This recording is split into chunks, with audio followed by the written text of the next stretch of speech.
श्रीमद् भगवद गीता यथारूप अध्याय 13 प्रकृति पुरुष तथा चेतना के अंतिम श्लोक 35 का हम अर्थ और भवार्थ जानेंगे।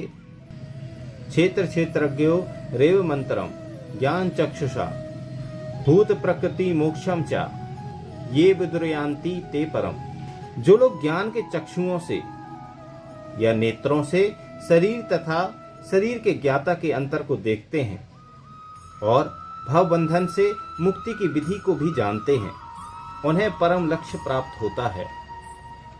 इस 13वें अध्याय का तात्पर्य यही है कि मनुष्य को शरीर, शरीर के स्वामी तथा परमात्मा के अंतर को समझना चाहिए। उसे श्लोक 8 से लेकर 12 तक में वर्णित मुक्ति की विधि को जानना चाहिए, तभी वह परम गति को प्राप्त हो सकता है। श्रद्धालु को चाहिए कि सर्वप्रथम वह ईश्वर का श्रवण करने के लिए सत्संगति करे और धीरे धीरे प्रबुद्ध बने। यदि गुरु स्वीकार कर लिया जाए तो पदार्थ तथा आत्मा के अंतर को समझा जा सकता है और वही अग्रिम आत्म साक्षात्कार के लिए शुभारंभ बन जाता है। गुरु अनेक प्रकार के उपदेशों से अपने शिष्यों को देहात्म बुद्धि से मुक्त होने के लिए शिक्षा देता है। उदाहरणार्थ भगवत गीता में कृष्ण अर्जुन को भौतिक बातों से मुक्त होने के लिए शिक्षा देते हैं।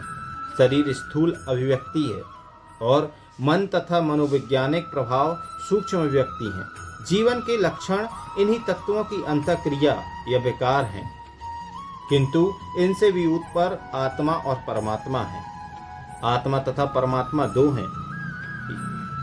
यह भौतिक जगत आत्मा तथा 24 तत्वों के संयोग से कार्यशील है, जो संपूर्ण भौतिक जगत की इस रचना को आत्मा तथा तत्वों के संयोग से हुई मानता है और परमात्मा की स्थिति को भी देखता है, वही वैकुंठ जाने का अधिकारी बन पाता है। ये बातें चिंतन तथा साक्षात्कार की हैं।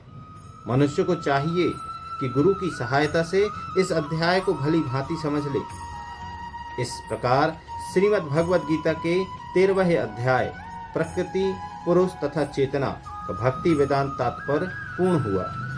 दोस्तों, श्रीमद् भगवद गीता यथारूप अध्याय 13 प्रकृति पुरुष तथा चेतना अगर आप पूरा सुनना चाहते हैं तो प्लेलिस्ट में जाकर आप चेक इन करें, वहां पर जाएं, देखें और आपको जो है 13वें अध्याय का और प्रथम अध्याय का और बाकी अध्यायों का हम जो है प्लेलिस्ट बना रहे हैं, तो उसमें आपको सीधा सीधा जो है सारे श्लोकों का अर्थ समझ में आ जाएगा। हमारे चैनल को लाइक करें, सब्सक्राइब करें, शेयर करें। धन्यवाद। जय श्री कृष्ण।